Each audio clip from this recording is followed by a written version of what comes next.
Hey class, welcome to our video on 6.3 conservation of momentum. So we've talked about what momentum is. It's the quantity of motion in an object. And we've talked about impulse, which is how we change the momentum of an object or the change in momentum of an object. Now I want to talk about conservation because a lot of what we talk about with momentum is within collisions. So two or more objects hitting each other in this class will only have a max of two, colliding into each other and either bouncing off or sticking together and then moving as one object. So we're going to talk about what that looks like. Why is momentum conserved, and why is what types of collisions occur, and how we can calculate things based on that. So first off, it is important to note that in a collision, momentum is always conserved. It's just always conserved. It's a known fact. So we end up with something like this. We end up knowing that the sum of my momentums at the start are equal to the sum of my momentums at the end. This always holds true. And we ask ourselves two questions. We say, how many objects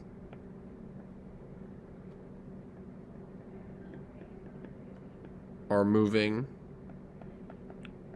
before a collision?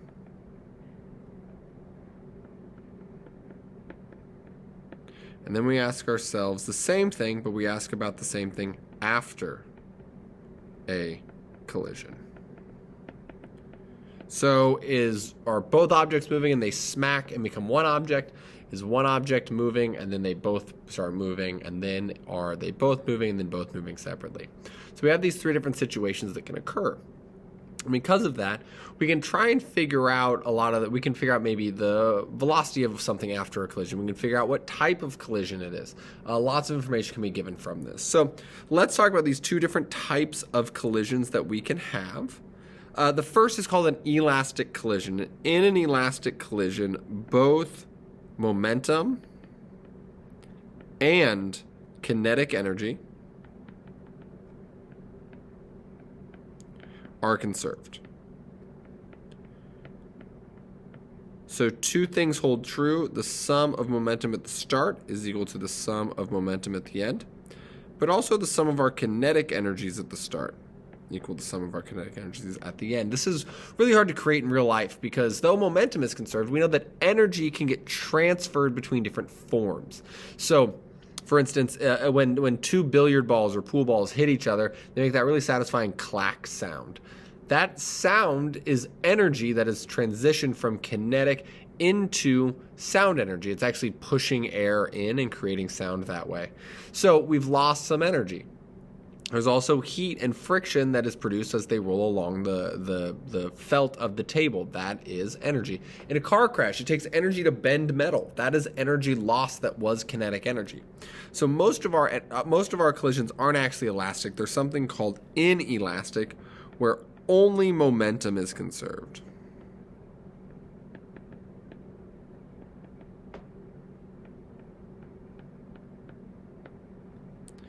And we have, so the sum of momentums equal each other. However, the sum of our kinetics do not equal each other.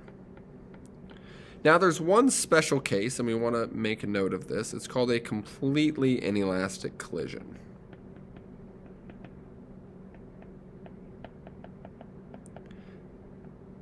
And that's where the objects stick together.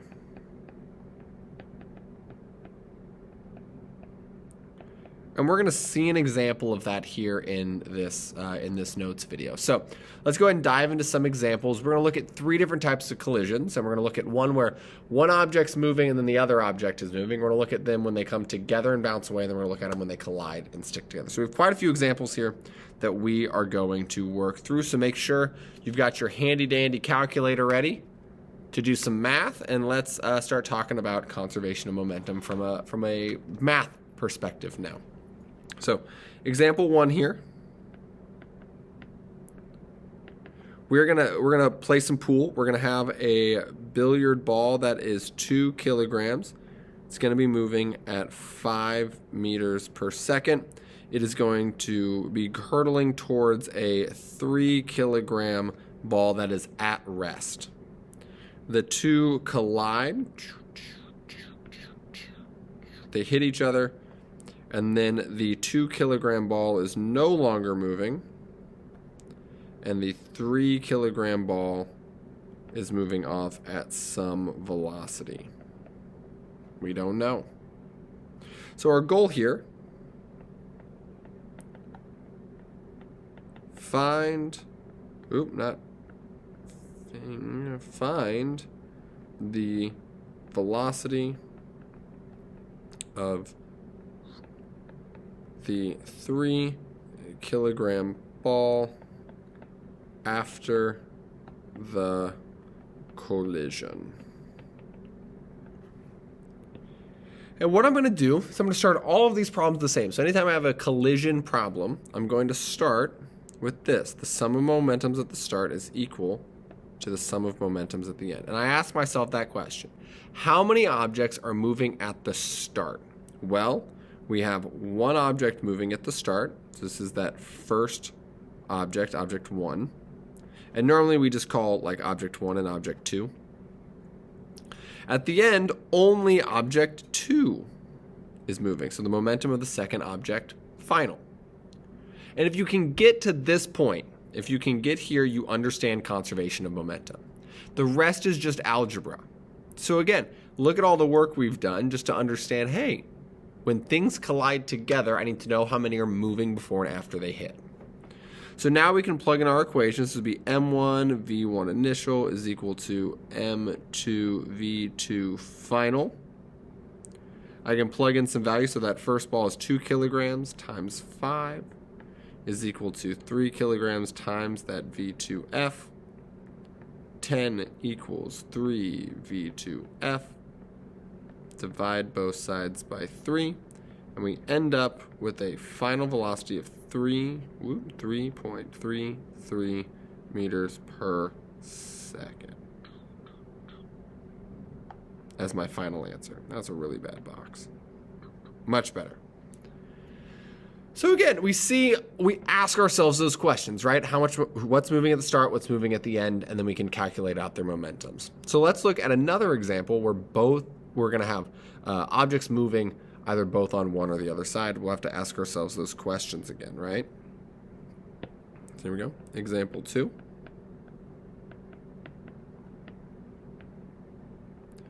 We're going to look at some balls again, some billiard balls here.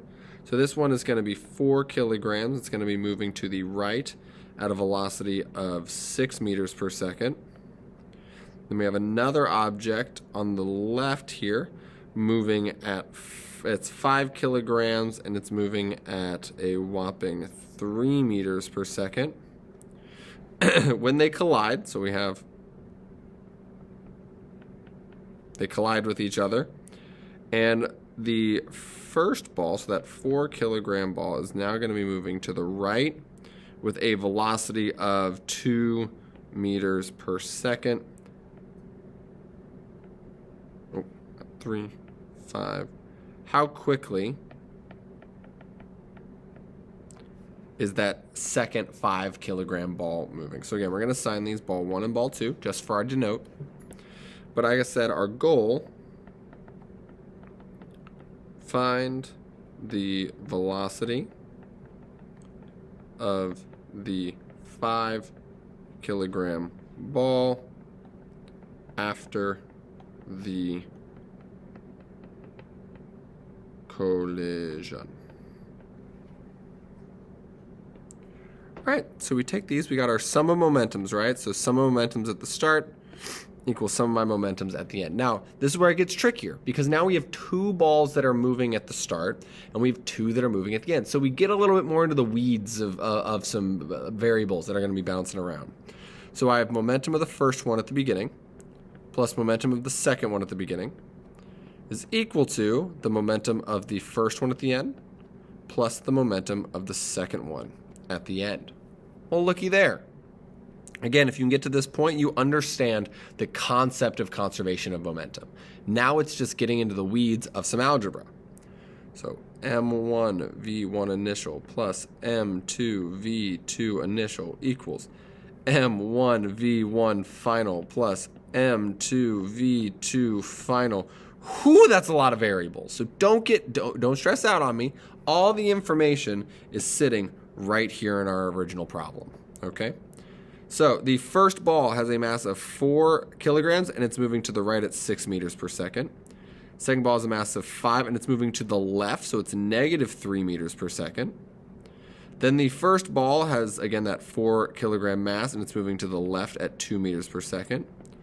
Plus 5 V2F, I don't know what that is. I'm going to multiply everything out that's collected. So 4 times 6, 24, minus 15 is equal to negative 8 plus 5 V2F. These two combined together give me 9 equals negative 8 plus 5 V2F. I'm going to add 8 to both sides. So that gives me 17 equals 5 V2F. Divide by 5 V2F is equal to, it's going to be, you know what, sometimes you trust your mind, but you always still plug it into a calculator, 3.4 meters per second.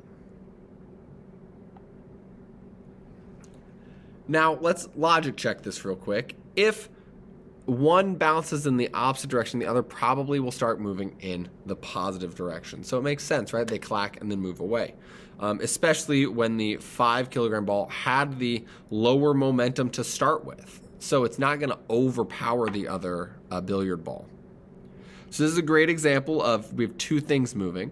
We're actually going to do 2 more examples. I know this is a really long video, but there's a lot of types of collisions, and then our 3.4 is just going to be a little bit of review based on what we're doing in class. So let's go down a little bit. Let's do an example here. So this is going to be example 3. This is always a really fun one where let's bring some explosives into this. So I'm going to have 2 carts that are right next to each other.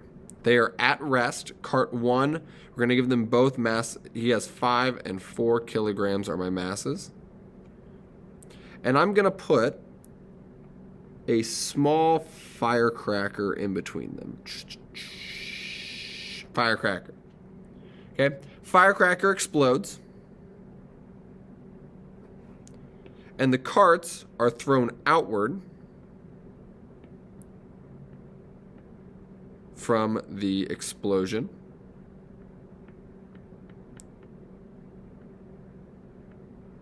Our 4 kilogram cart ends up with a velocity of 10 meters per second.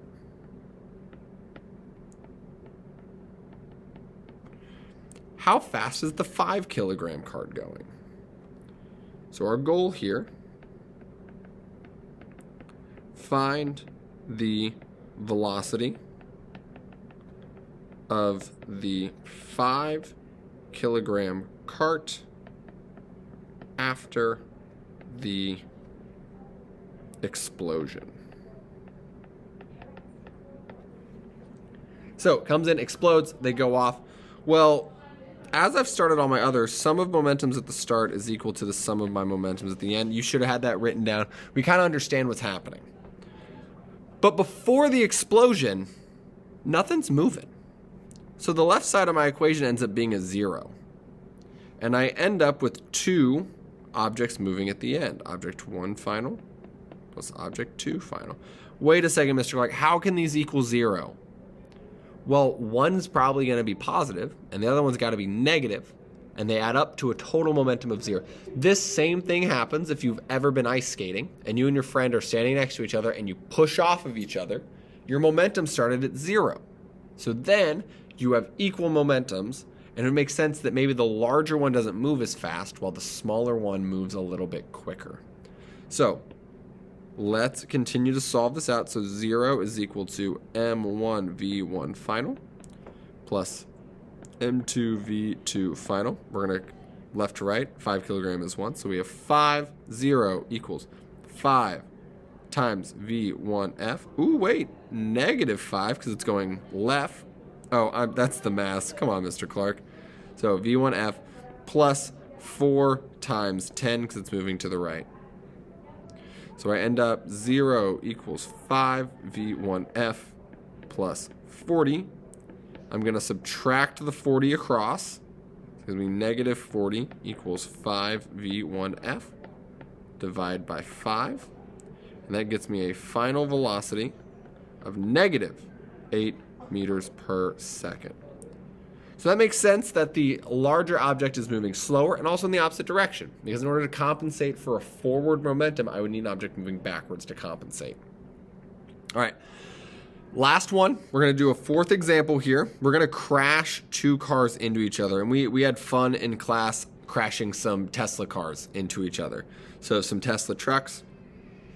So here is Tesla truck number 1, has a mass of 1,500 kilograms. We're going to run it into the more aerodynamic Tesla truck, and yes, I'm saying that sarcastically. It's lighter and it's more aerodynamic, they said, so they made it a box. And the 1,500 kilogram one is going to be moving to the right at 20 meters per second, and the one going to the left is going to be moving at a whopping 15 meters per second.